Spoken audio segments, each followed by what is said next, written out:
Again, we're going to change pace now, and we're going to move towards webinars inside and outside the institution with Helen Whitehead. And this is such a broad topic for us today, so it's going to be interesting to see where webinars takes us. But it's about, well, it's good to see inside and outside the institution, but perhaps inside and outside the classroom too is part of our focus and interest today. But Helen, over to you. Thank you very much. I do have to thank Sally Hanford as well for this, because a lot of the work that we've done together on webinars is down to her. I've been doing what you might call webinars for about 15 years now. I started out with IRC chat back in the 90s. So I guess I've got a fair bit of experience, but I'm fairly sure that you also do have. So what you might see now, some things are really obvious, some things aren't. But I'm trying to concentrate perhaps on the more creative solutions that we've come up with over the years, and particularly more recently when we've been doing our NUCs and MOOCs that Wynne talked about earlier. So one of the things that often I think about is what do we call these things? Why am I calling it a webinar? Well, some of these things are what people call them. They're not always how we use them, how I use them. We train in Adobe Connect within the university, and we come up with all sorts of reasons why we might use Adobe Connect. But which of these are webinars? So I'm going to sort of limit it by a sort of semi-formal or formal organised event for teaching or learning or sharing knowledge.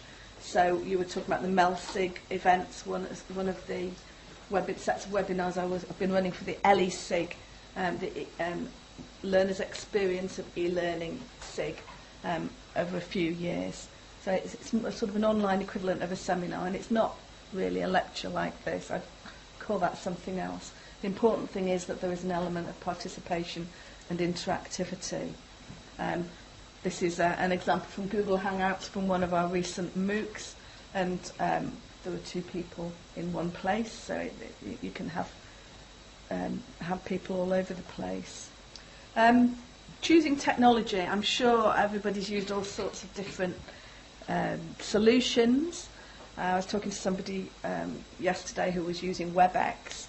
But on the whole, these are the things that we've used most recently, particularly Adobe Connect and Google Hangouts. And we've experimented with Link, which is available within the university, but it is better with staff than with students. But we do that for our meetings with China and Malaysia.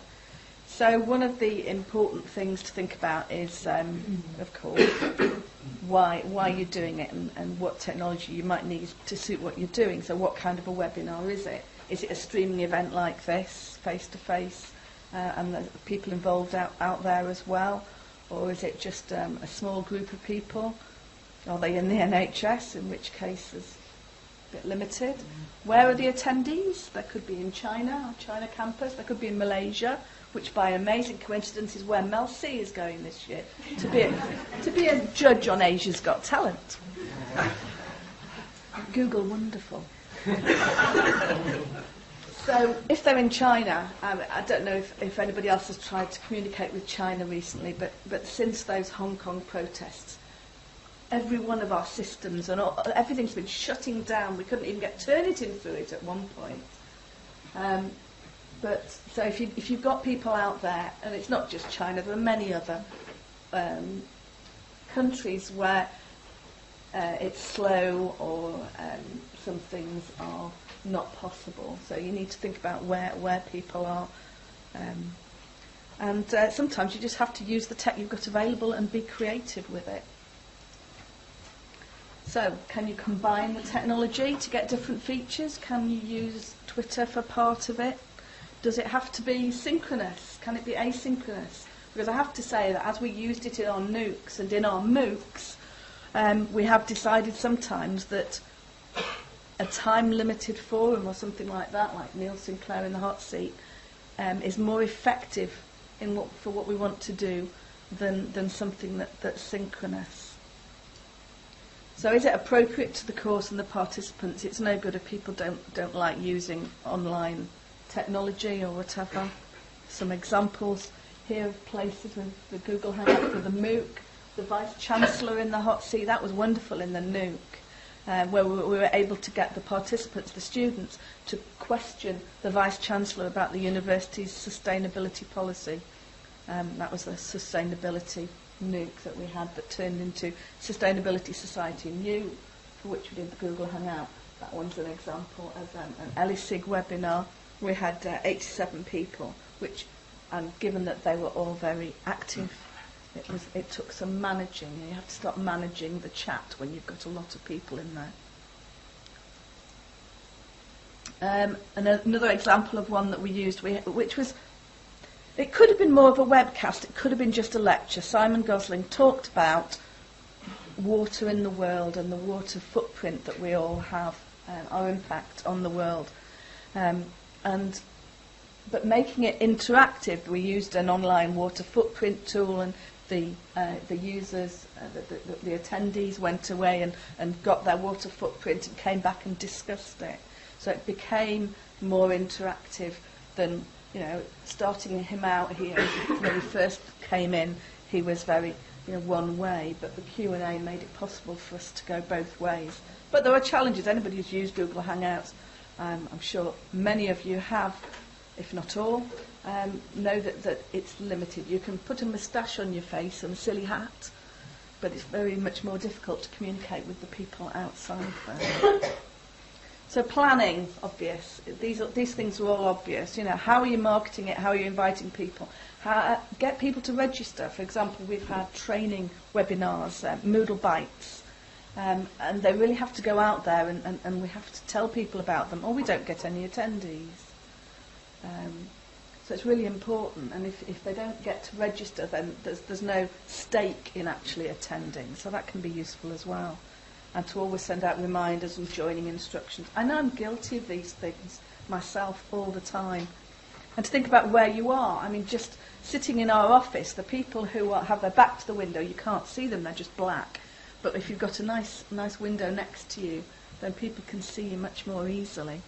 The people passing around behind you. We're in one big office, so it tends to be a little bit busy, perhaps. How's your audio system? So many people use speakers and webcam, microphones, and of course that causes feedback and noise and all sorts of things. You can't get away without just testing and testing again and rehearsing. Did I say test? If you're using something like Google Hangouts or even Adobe Connect, anything that's outside your university, you can log on one day, you've tested it the previous day, and everything's changed without them telling you. Which is one of the problems with social media as well. So you just can't get away without keeping testing. And one of the things that took ages when I was organising the MELSIG webinars was rehearsing the speakers. Nowadays, a lot more people have at least attended a webinar. But, being a speaker can be quite different. And I often spent hours and hours sort of training people just in how to do it. So if you're going to do webinars, build that in. So before the webinar, join early. This is where I have an hour or half an hour beforehand, everybody in there to make sure that nothing's changed since yesterday or whatever. Then go away and have a drink and come back or whatever. Playing music prior to the start, people can test their audio. I mean, I've even put my mobile phone in front of my microphone just to sort of get something out there rather than me talking inanely. To tell people that it's working. And a countdown timer is useful, or I'll just say we're starting in 5 minutes or whatever. And a welcome message, hopefully with a setup, and these are where your icons are.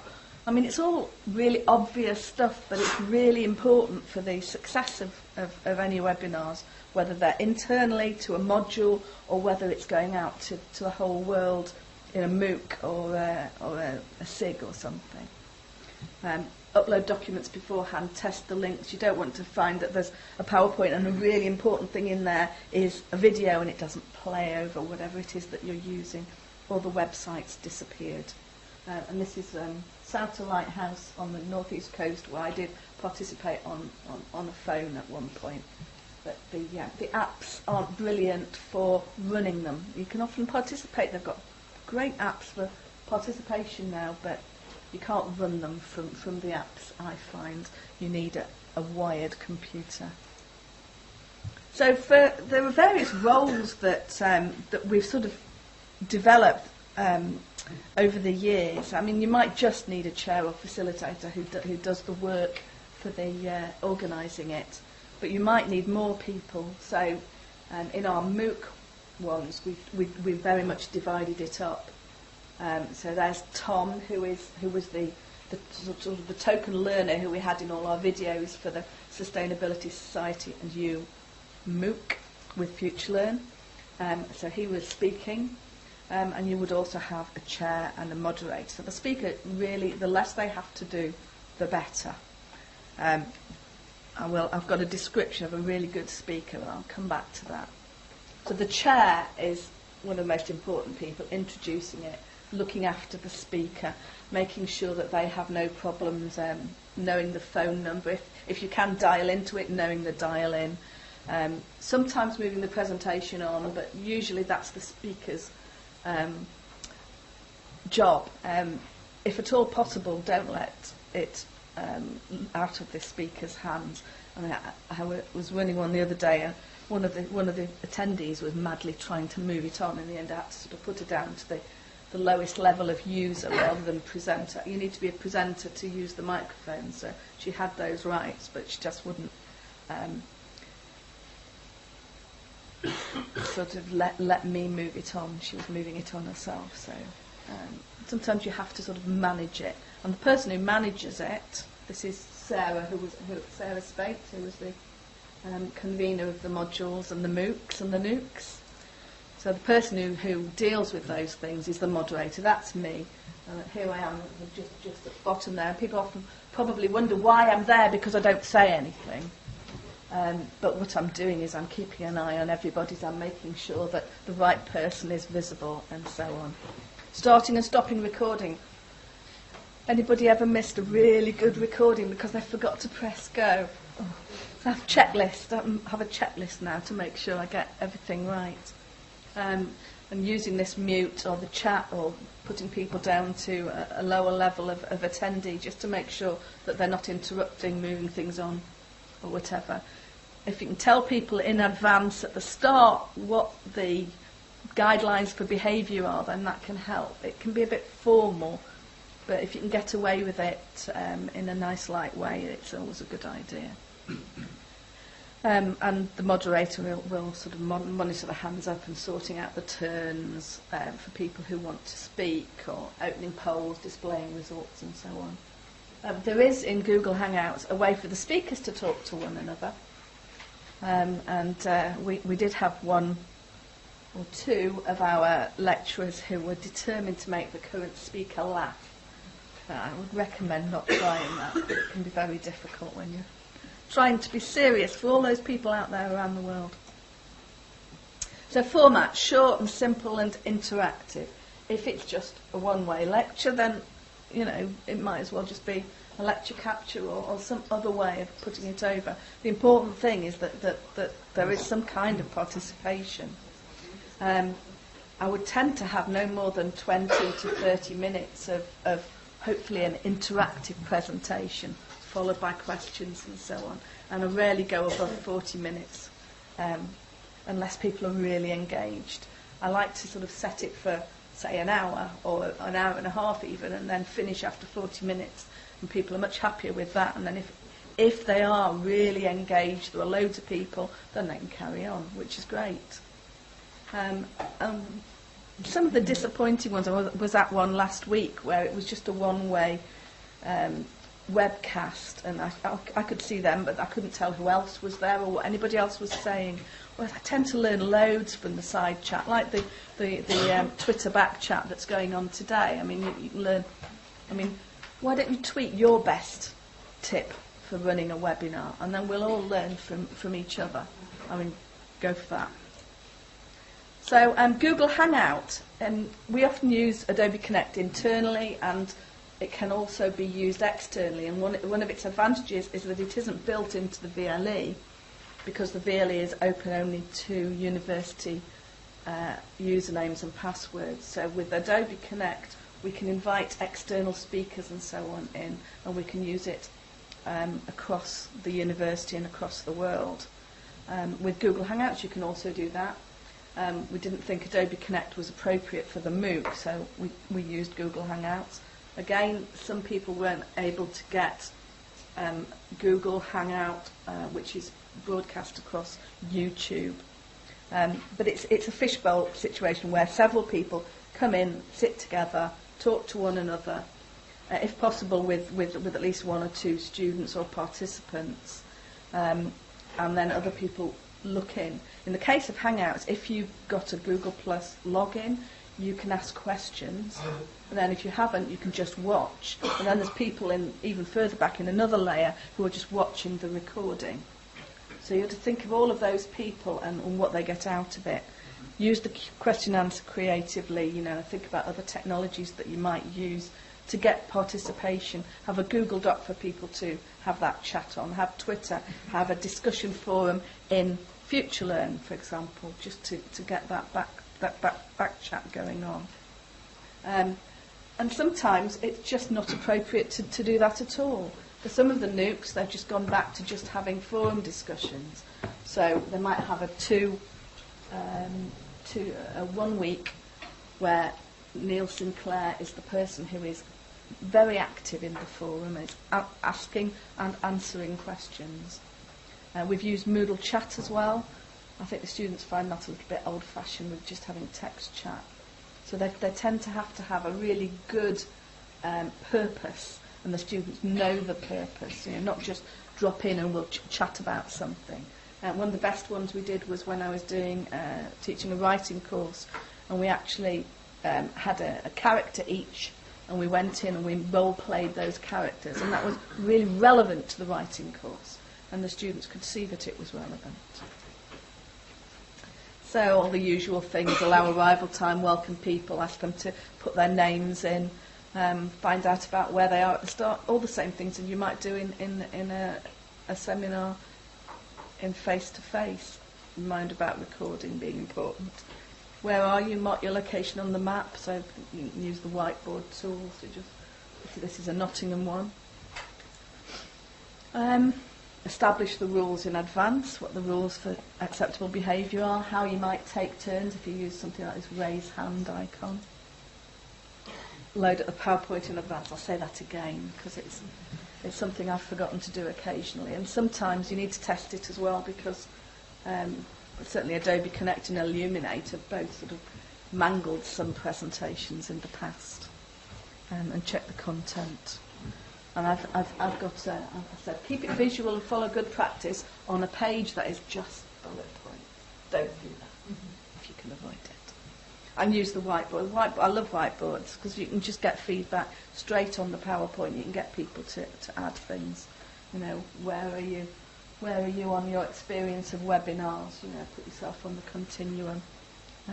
Pop in the words and phrases, and then when they've popped in the words and phrases, you can move them around to group them. And we've had wonderful nominal group activities and so on, where we've really used the technology, the whiteboard technology, to put together documents and ideas. Polls are great. If you've got anything that people can say yes or no, then you've got to start, even if it's just a question and answer. So always useful. Everyone needs audio, obviously. Headsets. People don't seem to like wearing headsets, and sometimes it doesn't matter. But again, testing it in advance, you find out that one person's got this scream in the background, and they just have to have a headset. They can't do it on their computer. With video, I tend to limit it to the main participants, but you might have more. Text-based chat, obviously useful for all sorts of purposes. I like to have people ask questions in there, and then I save them for the end. The question and answer, particularly in Google Hangouts, could be audience asking questions of the presenters, but also the presenters asking questions of the audience. So you can sort of subvert what it's supposed to do and be creative about it. So managing the discussion sometimes means stopping people, and at the end, great questions and answers, and the whole thing recorded for the future so that people can take it away and chat as well. So if you have any webinar tips or you have any ideas of what to avoid, then please pop them in our Twitter feed, and perhaps we can assemble them later. Right, thank you very much, Helen.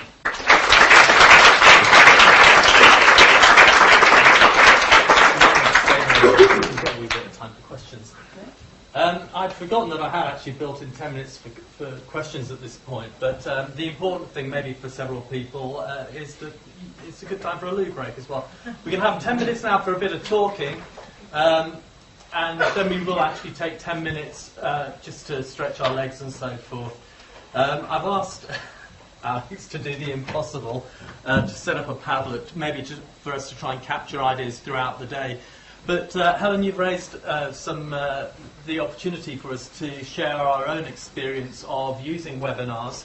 I guess, can we have a show of hands from the room? Who's using webinars in terms of not just participating in them, but actually running them? Okay, that's great. It'd be really nice to... what percentage do you reckon? Well, there's a good 20 people here who are using webinars.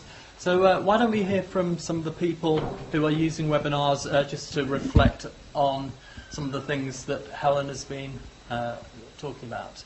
Any offers of thank you? Philip Wilkinson Blake from Loughborough. What I think you need to be prepared also is if something goes wrong technically, is don't panic, because the audience, is used to these sort of things going wrong, and if you just pick up where you left off, the presenters kept calm, the chair, as the technical person behind the scenes, I tend to try and keep everybody calm, saying, it's just a glitch, we'll get you back online, but just make sure, keep everyone calm, and just apologise to the audience, pick up where you left off, and the audience, they might want to chat, have a bit of a laugh with you, but, they understand that technology can go wrong, but don't panic. Even if you drop out yourself? Yes. Excellent advice, thank you. We have a contribution over there, and then we'll come forward to you, Rod. Yeah. Graham Kisson, Huddersfield. I use Adobe Connect quite regularly, and with a small group of students. One of the problems I've found is that they use chat all the time, and they don't talk. They have microphones, but they're not willing to talk, and even when you kind of ask them to talk. Any tips about that? How to get them to talk rather than use chat? Anybody else got any while I think about that? Yeah. Yeah. Yes. Yeah. Yeah, so long as they're answering the question, I don't think I'd worry. I'd put more... Yeah. It's getting the interaction between them. Could you start with things on the whiteboard and that kind of thing? One of the things that we can try to do is to cut and paste stuff from the chat onto the whiteboard. Yes. And make that a discussion topic to try just to try and sort of inspire it. Are they distance learners, or do they know each other outside? Oh, that can be more of a problem anyway. Perhaps sort of socialising them more generally, right at the start, really having informal things where they can get used to it, perhaps. Chrissy, you're within range of this mic. You've got a response to that. Well, I have some ideas or any questions. First, the gentleman at the back, who said about participating in the chat but not showing your face or taking the microphone.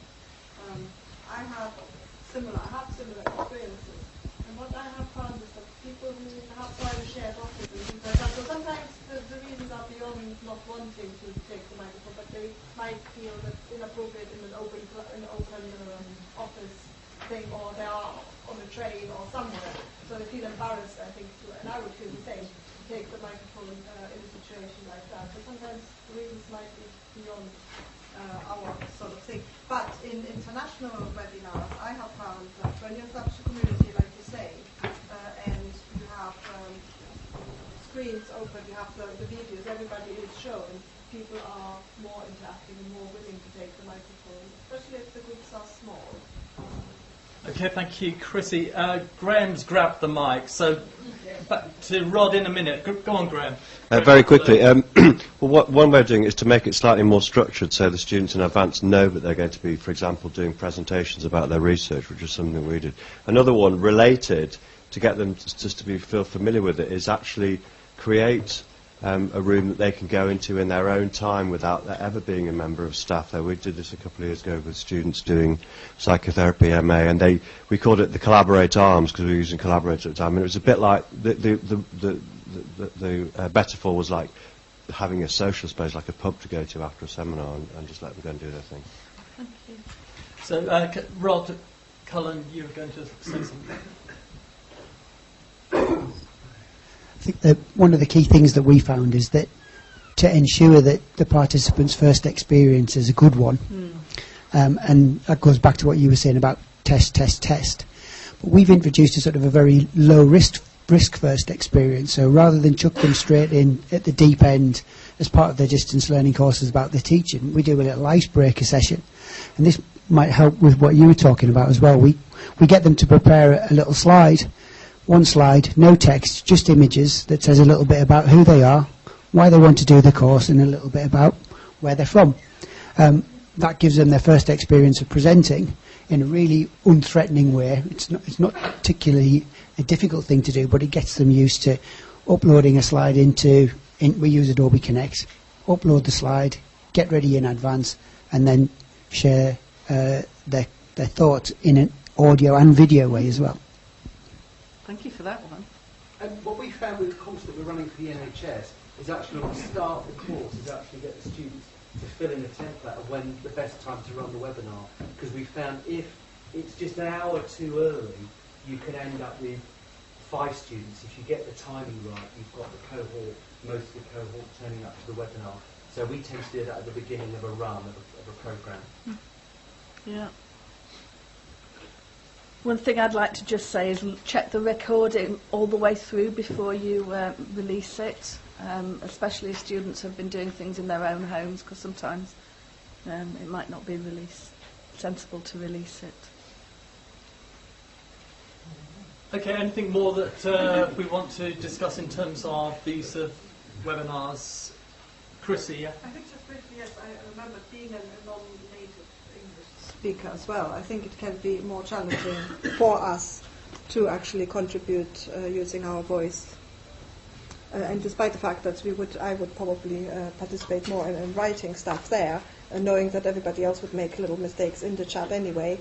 So I'm not very different from everybody else. While if I speak, it will, like you hear now, show. Yes, I don't think you have to worry about. I mean, I have had webinars which have been very interactive, but I've been the only one speaking. And you don't have to be worried when you're silent for a while, because you're actually reading what people are saying. And I usually read it back to the rest of the class, as it were. But the recordings sound very odd. But it is still interactive because they're still doing it. Yes. Graham. If I might add another question. You've said quite a lot, and this is my experience too, of what it's like as a teacher or a coordinator to run such sessions. What's it like the other end? What do the students say? Do you know how do they feel about things? Do they think they're being involved when there's just chat, or do they think they're being involved when they're just listening or whatever? What's the news about that? Do you know, I don't think I've ever done a survey of students' views of this kind of thing, and that's a very good thing. Is anybody else? Do you want to We did it Colin and I ran a short webinar series at MNU for our academic colleagues, and we did a sort of a follow-up survey asking about their experience. Most of the things that came back from our academic colleagues was that they liked the flexibility of being able to participate from their own office or from home, so that was important. But one of the things that they all commented on was the fact that they could participate and interact in a way that didn't make them feel that they were interrupting the teacher. So the back chat, the channel in the chat was something that they felt was a really useful experience. And particularly in Adobe Connect, what we found was that people were not only chatting in the main chat tool, but they were starting private one-to-one chats with each other about when they'd identified that they had something in common. There was all sorts of things going on that you couldn't necessarily see in the video recording, and that the overall impression that we got were people felt that they were really engaged without having to communicate using the audio and video tools, and that was useful. So don't worry about it so much. There's a comment from Graham McIlerney there. Before you take that, Graham, can just ask Alex next to you.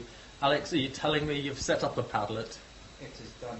Okay. Have you shared the link via Twitter? The link is on the MELSIG University of Nottingham hashtag, so you find it there. Okay, so some of these questions, ideas, as they occur to you right now, but also during the day, you can follow that link that Alex has shared using the event hashtag. To use Padlet, if you've not used it before, it's really easy. Just double-click on the Padlet board that Alex has set up. Throw your ideas in there, throw your questions in there. Let's capture some of these thoughts. There's plenty of experience in the room with regard to webinars, but also other matters that we've discussed already. Right, final point from Graham, then I think we should take a break. Thank you, Andrew. Yes, just a little bit of feedback. To concur with what Rod's findings were, with staff members we evaluated using it. We rolled out some Blackboard training. They loved the fact there was flexibility. One lady who was working part-time with childcare was able to come in and participate from home. The second one that was we really found heartening was, following up from what I was saying before, we had some distance learning students on a psychotherapy master's course, and they were presenting their dissertation projects to each other, and these were distributed across 12 different countries and time zones. And what they said was there was just absolutely no way they would have got that experience in any other way as part of their course, and for that sold it, it kind of sold the whole idea for us, especially given we're not traditionally a distance-based house, at Sheffield. So there you go. Okay, should we thank Helen again?